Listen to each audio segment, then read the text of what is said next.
It's Friday, October 10th. In the headlines, Claudette Thompson appointed Director of Public Prosecutions. Government to develop program to strengthen Jamaica's contractors' bidding capacity. It's World Mental Health Day. The Bellevue Hospital is continuing its push to promote mental health awareness. In business news, investors urged to consider options with maturing government bond. Regionally, Guyana launches national early warning system to combat emerging drug threats.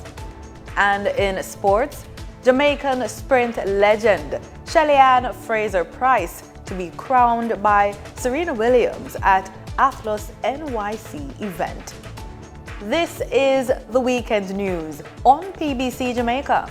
I'm Simone Absalom Gale. For the full newscast, head over to our YouTube and Facebook pages.